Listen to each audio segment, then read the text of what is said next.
welcome to Peace, Love, Liberty Radio. Online at fppradio.com. This is Wednesday, or at least if you're listening on Wednesday, it's Wednesday. If you're listening any other day of the week, then yeah, it's not Wednesday. Like, you know, you're not in some sort of time loop sort of thing. But this is the Wednesday issue or Wednesday episode of Peace, Love, Liberty Radio, which means one thing. It means it is the day where you get to ask me anything. And I must say that I knew it was going to happen at some point. And it happened. You might be curious what I'm talking about. Well, someone completely stumped me in the Ask Me Anything, and I will tell you what has stumped me now. The question comes from someone who found the show on Sue. That's the social media network thing that is kind of a multi-level marketing scheme, but in some way it's not. It's spelled TSU, and the question came to me via email. The question is, how many Walmarts have erected guard towers and where are they? And I did some research on this, and I could not find anything that was more recent than early 2011. Everything that I could find all revolved around one YouTube video. And that one YouTube video is from late 2010 and shows some guy pulling into a Walmart. He says he's in Hickory, North Carolina, and there's what appears to be a mobile guard tower, like what you would see at a prison, like in the prison movies where there's the towers along the fences. And it's one of these things, and it's on like a ladder jack sort of thing, and it's just sitting there in the parking lot of the Walmart, and it's all erected up. No clue if anybody's in there because the windows are tinted. But that is the one video that a bunch of stories, and I'm not going to say news stories because they're not coming from places that I would consider to be reputable sources of information. There's stories from like the vigilantcitizen.blogspot.com and InfoWars. And I know that InfoWars is more credible than some guy that, you know, can't afford $10 for a .com web domain. But at the same time, a lot of the stuff from InfoWars links to stuff from InfoWars. So I don't consider InfoWars to be a reputable source of information. Now, that's not to say that just because CNN and MSNBC and Reuters and UPI don't pick up on the story, that the story didn't happen. What I'm saying is that if something is big enough of a story, and, you know, a lot of times stories do get broken by, you know, these websites that are called blogs. And I hate the term blog because blog has become a derogatory term for anybody with a website that's not part of the mainstream media. And so I don't use the term blog to describe what I do, even though, or the websites that I run, even though several of them are using WordPress, which is a blog platform. But I don't use the term blog to describe the websites because of what I see as the derogatory nature of the word blog. And let me explain why I see it as a derogatory term. And yes, I realize that, you know, this is like a vast tangent off of the question, but I'm going to circle back around, I promise. So there have been, over the last couple of years, proposals in Congress to issue some sort of, like, you know, media Bill of Rights or something, and defining who is media, who gets the media protections. And one of those protections, by the way, is protection of sources, meaning that if you're a journalist, you cannot be compelled to testify against your source if your source did something illegal or was connected to something illegal. There was a journalist from the New York Times, James Risen. I've spoken about him before. Spent a couple of years in jail for refusing to testify against one of his sources. And ultimately, the court decided, you know what, he's not going to talk, let him out of jail. So this is one of those cases to where his exercising of his right to remain silent landed him in jail, and his continued exercise of his right to remain silent got him out of jail.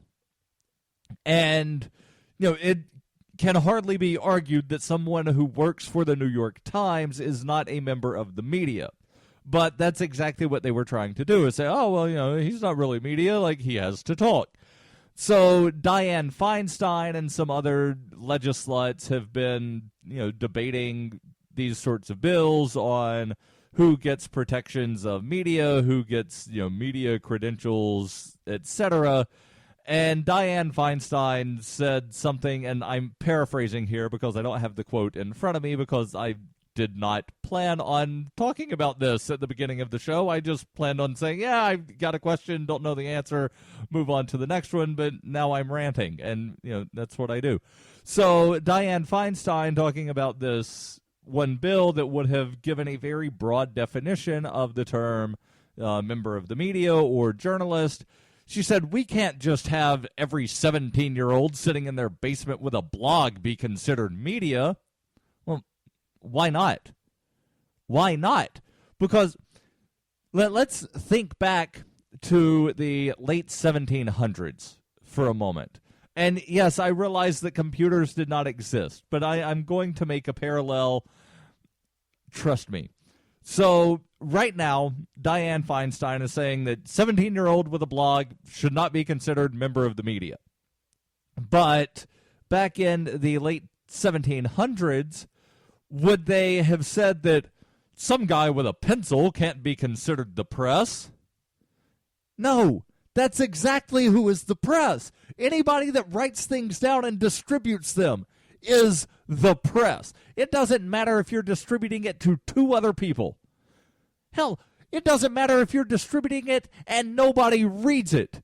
If you are distributing information, you are the press. You have all of the rights and guarantees of the press. And those guarantees are that the government can't tell you you can't say or do things that are in the, you know, realm of carrying out, gathering, and imparting information. Because those are really the two things that journalists do. They gather information and they dispel information. That would be impart is another word for that. So, wow, I've ranted for 9 minutes about not knowing an answer to a question. So, long story short, the outlets that have the information about there was a Walmart with this guard tower, that's all I could find. There was one, it was 5 years ago. I don't know if it's still there, and I don't trust Alex Jones. That's basically the point of the rant. I've got another question when we come back. When her plush and comfy life suddenly and unexpectedly fell apart, Brooke and her dog Cloud set out to defy the odds. If this is a man's world, as they say, living on the streets is no place for a young woman. One day she awoke in the redwood forest and realized she had become a hobo, and would ultimately come to know exactly what it means to survive. How to Be a Hobo by Brooke Willett is available from Amazon.com and all major bookstores. Hey, this is Michael Dean from the Freedom Fiends radio show. I've been working with computer programmer Derek Slopey to create Fiend Phone. I'm using Fiend Phone right now to talk with and record one of my co-hosts in real time. Take it, Davi. Hey, this is Davi Barker, and I'm 1,000 miles away from Michael, but we sound like we're in the same room. We sure do, Davi. So, Davi, please tell the nice people more about Fiend Phone. Fiend Phone is free, open-source software that opens up a global world of possibilities for collaborative, high-quality remote voice media production, and I'm digging it. People can try the Windows beta version of PhonePhone right now at PhonePhone.com. But we're also raising money to vastly improve PhonePhone and vastly improve independent talk media worldwide. So go to PhonePhone.com to help out. Who will build the audio roads? We will, with your help. That's PhonePhone.com. FEENPHONE.com. Foxtrot, Echo, November, phone.com. PhonePhone. I never knew remote audio could be this good.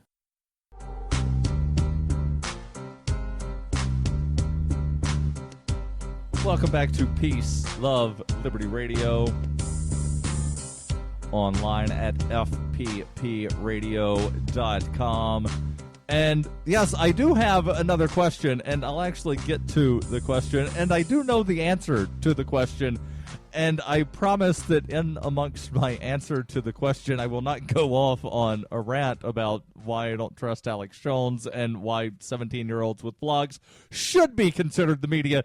I promise that will not happen, but what will happen is I will give you the question and the very thorough answer after I tell you about Survivor Max by Davi Barker. 11-year-old Max must survive the zombie apocalypse alone in New Hampshire. The slow-moving, non-thinking lame brains swarm his home searching for living flesh. Max must apply his Porcupine Freedom Scouts training to plan his escape, but first he must prove that he's too smart to die. Look for Survivor Max on Facebook and Amazon.com, or you can read Chapter 1 for free at SurvivorMax.com.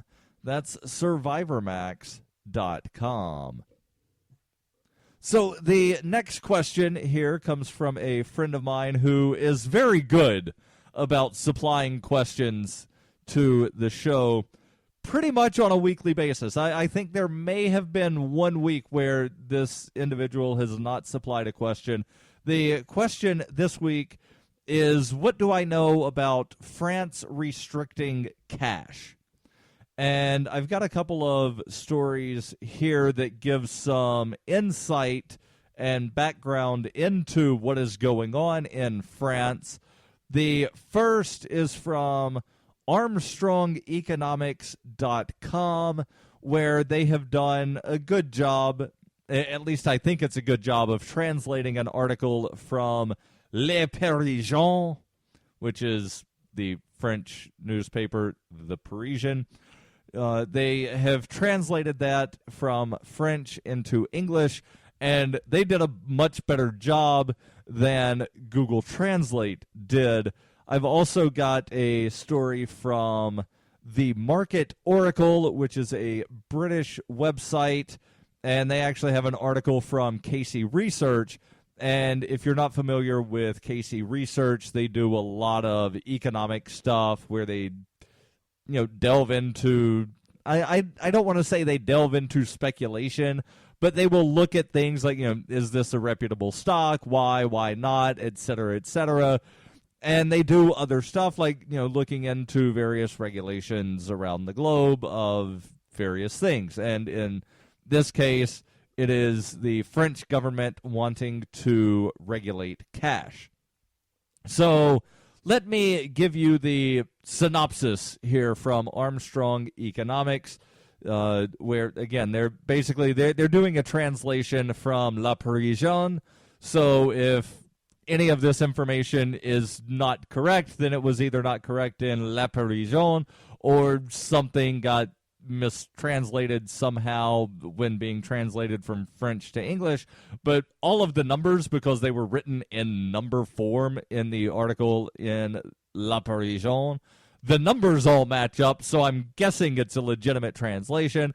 And like I said, I used Google Translate to try to translate it, but because, things don't always get translated properly, this appears to be a good translation as far as I'm concerned. So, skipping down here, they put the French finance minister, Michael Spain, announced a drastic tightening of the use of cash in France. As the newspaper La Parisienne reported, citizens will be strictly monitored beginning September 2015 if they make payments in cash. Restrictions will include a limit on cash payments, at 1,000 euros. That is reduced from the current limit in France of 3,000 euros. Tourists can only pay up to 10,000 euros in cash.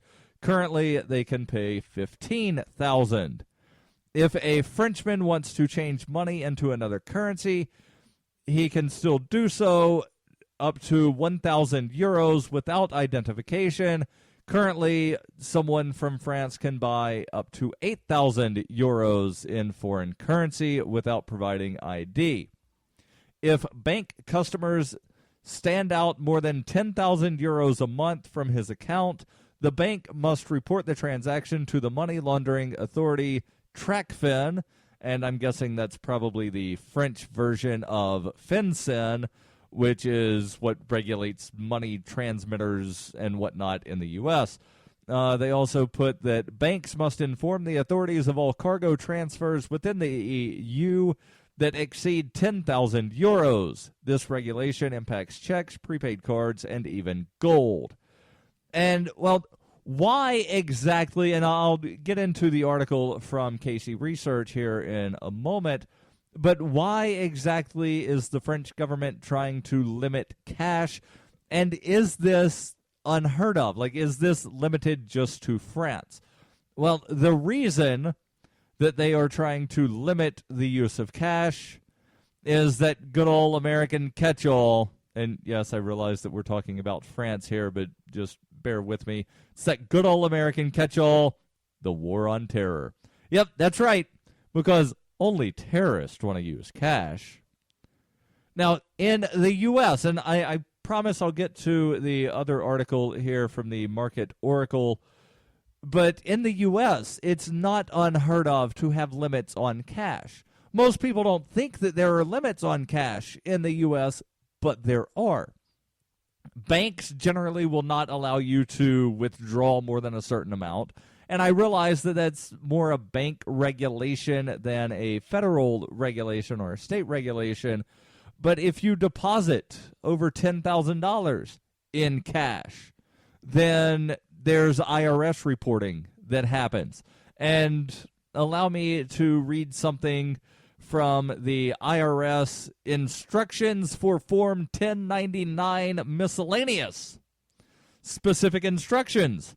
File Form 1099 miscellaneous for each person to whom you have paid during the year at least $10 in royalties, that is a payment in lieu of dividends or tax-exempt interest, at least $600 in rent, services performed by someone who is not your employee, prizes and awards, other income payments, and I'll explain what other income is in just a moment, medical and health care payments, crop insurance proceeds, cash payment for fish or other aquatic life you purchase from anyone engaged in the trade or business of catching fish. Generally, the cash paid from a notional principal contract to an individual, partnership, or estate, payment to an attorney, and it says see payments to attorneys. And number 10, the final thing, that if you spend $600 or more and you then have to do some IRS filing, or at least they want you to, is if you spend $600 or more on a fishing boat, or rather fishing boat proceeds. Now, let me explain the other income for a second, and then I will promise I'll finish answering the question about France. So, other income, if you look at the instructions for line 21 of the Form 1040, they want you to include income derived from illegal activities. Yeah, that's other income here. It's just ridiculous. There's more when we come back on Peace, Love, Liberty Radio. The Doublespeak Dictionary by Leslie Starr O'Hara satirizes the marked difference between the ideal of we the people and the reality of we the elite, while offering an insightful glimpse into the clockworks of the totalitarian mind. Ever irreverent but never irrelevant, the Doublespeak Dictionary serves as a subversive and humorous but timely reminder that the emperor has no clothes. The Doublespeak Dictionary is available from Amazon.com and all major bookstores. ExpressCoin is the best choice for buying Bitcoin, Litecoin, Dogecoin, and more. ExpressCoin prides themselves on their customer service, so much so that the back end on the website should allow them to be even more focused on your needs. Get your cryptocurrencies with money order, check, wire transfer, or cash deposit. Get started at expresscoin.fppradio.com. That's expresscoin.fppradio.com. You can support FPP Radio by shopping online. Whether you're looking for t-shirts, precious metals, bitcoins, or books, you'll find that and more at shop.fppradio.com. There's an Amazon shopping iframe built into the website, or you can shop directly from FPP with Bitcoin in the Bitcoin store. Every purchase you make from one of my affiliates at shop.fppradio.com helps fund FPP Radio. That's shop.fppradio.com.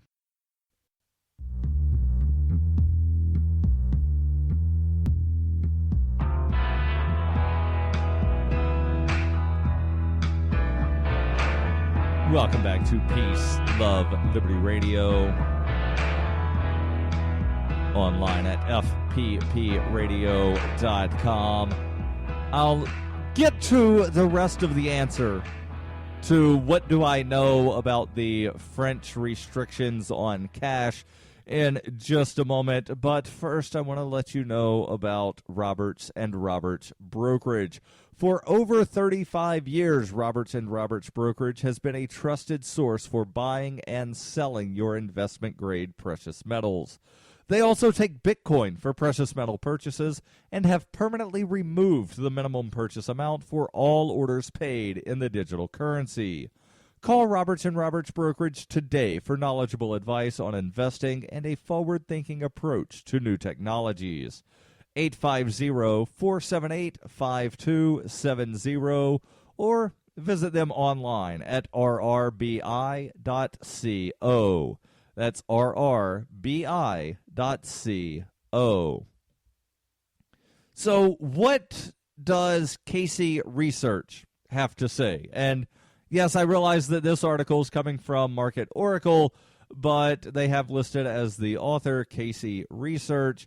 And as I said, Casey Research, they're very reputable when it comes to things financially related. So they report, Jeff Thomas writes, recently France decided to crack down on those people who make cash payments and withdrawals and who hold small bank accounts. The reason given was, not surprisingly, to fight terrorism, the handy catch-all justification for any new restriction governments wish to impose on their citizens. French Finance Minister Michael Sapin, even though Armstrong Economics wrote it as Michael... No, they wrote it as Michael Sapin. I just got dyslexic and read it as Spain. They report here, and so in the future, people in France will not be allowed to make cash payments exceeding €1,000, down from 3,000. Additionally, cash deposits and withdrawals totaling more than €10,000 per month will be reported to TRACFIN, an anti-fraud and money laundering agency. Currency exchange will also be further restricted. Anyone changing over $1,000 or €1,000 to another currency will be required to show an ID card. That is down from €8,000. Do you need to make a deposit on a car? That might be suspect. Did you just deposit a dividend you received? It might be a payment from a terrorist organization. Planning a holiday and need some cash? You might need to be investigated for terrorism. And France is not alone. In the U.S., federal law requires banks to file a suspicious activity report on their customers whenever a customer requests a suspicious transaction. In 2013, 1.6 million SARs were submitted. As to what may be deemed suspicious, it is any transaction of $5,000 or more, but it may also be a series of transactions that together exceed $5,000. And there have been stories where small business owners who only accept cash make deposits a couple of times a week, and that has wound up landing them in the unfortunate case where the IRS seizes everything out of their bank account and says, we're filing a charge against this money because we think that it's drug-related, and now you have to sue us if you want your money back. Ha ha.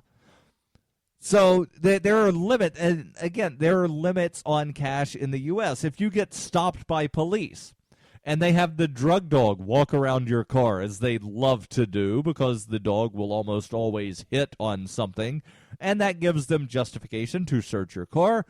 And if you're traveling with a fair amount of money, and that could be anywhere between several hundred to, like $1,200. I've heard of people traveling with like $1,200 cash. They get that seized by the cops, and the cops are like, well, obviously you were going to go buy drugs with this money, so now it's ours. But most people never think about that because they're not ever told, like, you could wind up getting your money stolen if you have more than a couple $100 on you. Like, people don't hear that, but it happens. The article here continues. It says the reader may be saying to himself, but that's just normal everyday banking business. That means that being the deposit of less than $5,000 or over $5,000, basically any sort of deposit that they think you're trying to get around some sort of requirement. They're like, ah, ha, ha, ha, we caught you. The reader may be saying to himself, but that's just normal everyday banking business. That means anybody, anytime could be reported.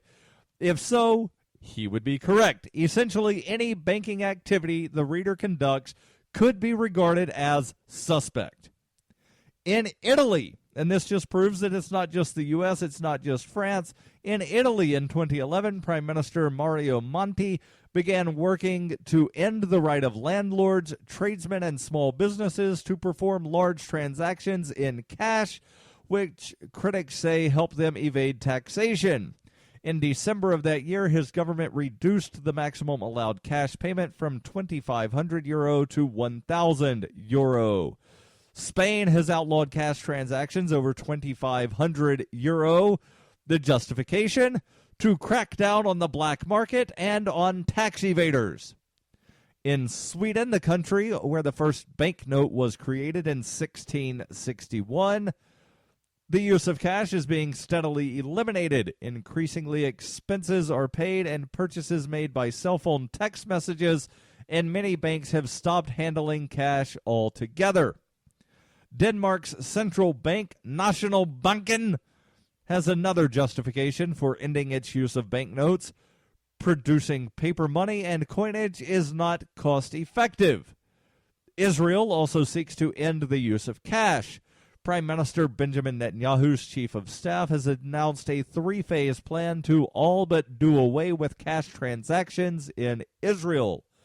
Individuals and businesses would initially continue to be allowed to make small cash transactions, but eventually all transactions would be converted to electronic forms of payment.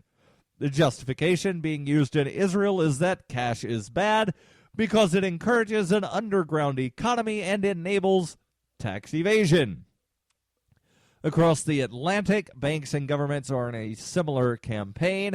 A 2012 law in Mexico bans large cash transactions with a maximum penalty of 5 years in prison. In August 2014, Uruguay passed the Financial Inclusion Law, which limits cash transactions to $5,000. In the future, all transactions over that amount will be required to be performed electronically. The crying need for such a law, the stated reason was to improve the country's credit rating. And then the article gets into the elimination of paper currency. And I'm not necessarily, opposed to eliminating paper currency because, germs. But at the same time, I'm against mandating that people cannot use things that they wish to use as mediums of exchange. If somebody wants to use dirty, nasty, filthy pieces of paper, let them do it. If somebody wants to use Bitcoin, they should be allowed to do it. Nobody should go to jail for doing these things. The answer to all of this is to get rid of all of these coercive governments and just let people be free. Hey, this is Peace, Love, Liberty Radio, online, fppradio.com.